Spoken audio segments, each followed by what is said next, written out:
Miami is at Florida. Now, the thing about this game is this. We all know that you're going to watch your team, whether it be Tennessee, Georgia, Alabama, whoever. Outside of that, though, your eyes, your curiosity is going to be in Gainesville, Florida. Hurricanes traveling to Gainesville, just a short little trip up the state of Florida, close to the Panhandle, but not quite because they're in a weird spot because they're weird people. There's Yep. jean shorts, there's all kinds of weird things. We got Miami 2.5 going into the swamp, but the ESPN FBI, the matchup predictor, it's got Gators 57.5. Man, what is that? Man, I can't make heads or tails of that. I mean, yes, we've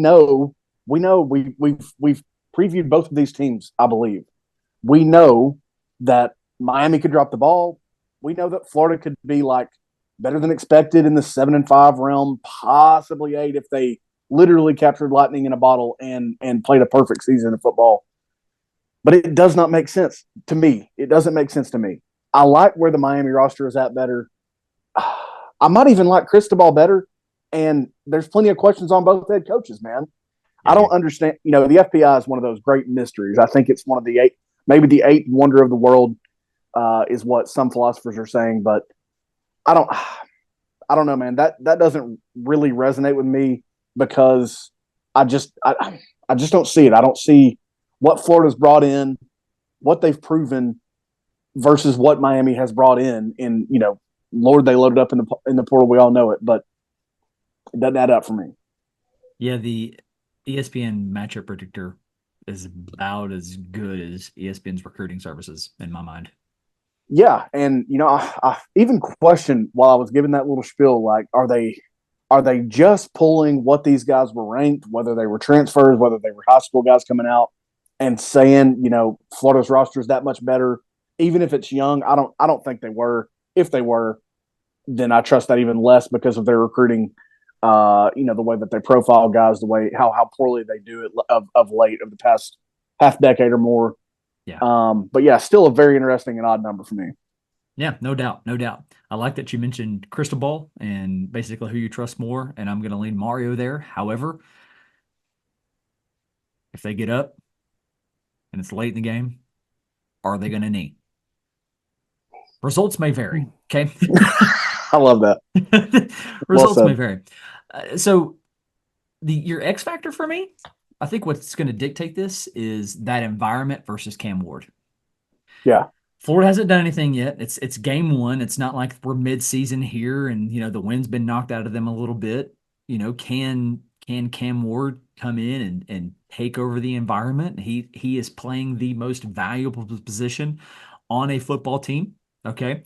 So it feels like it's him against the stadium. Can he do it? Can he overcome that? If he can make enough plays and take the volume out of that stadium, obviously I like Miami. I'm I'm curious to know why.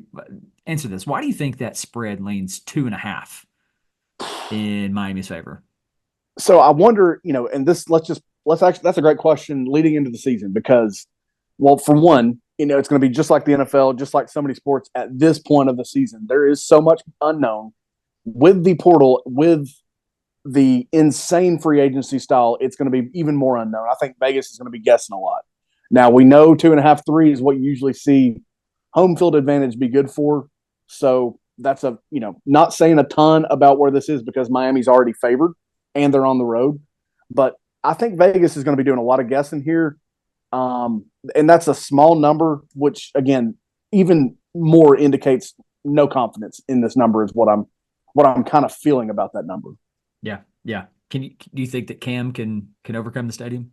Yeah, I mean, this is going to be the best environment he's ever played in, probably hands down.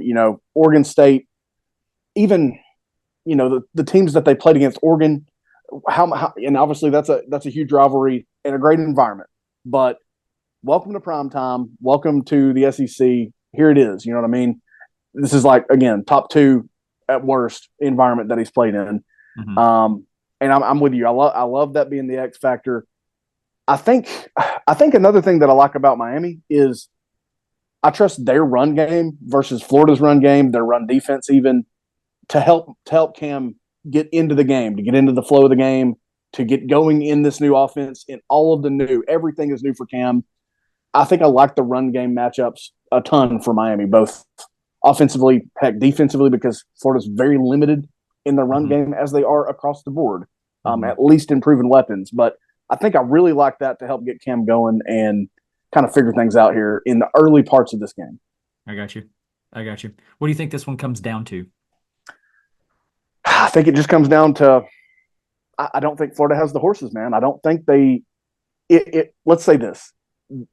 I think Florida has to build a 2 touchdown lead, 10 to 14 point lead, rather, to have a chance at winning this game. At that point, they're happy dinking and dunking because that's what they're going to do anyway, based on last year, unless they bring in DJ to do some things that, maybe they like for him to go in and run. I don't know. I don't think that'll be the smartest move here in this game.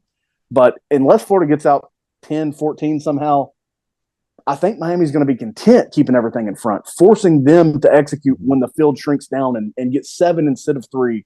And I don't think Florida's built to do that, even though the games are going to be sped up this year with the rule changes. I don't think they're built to do that.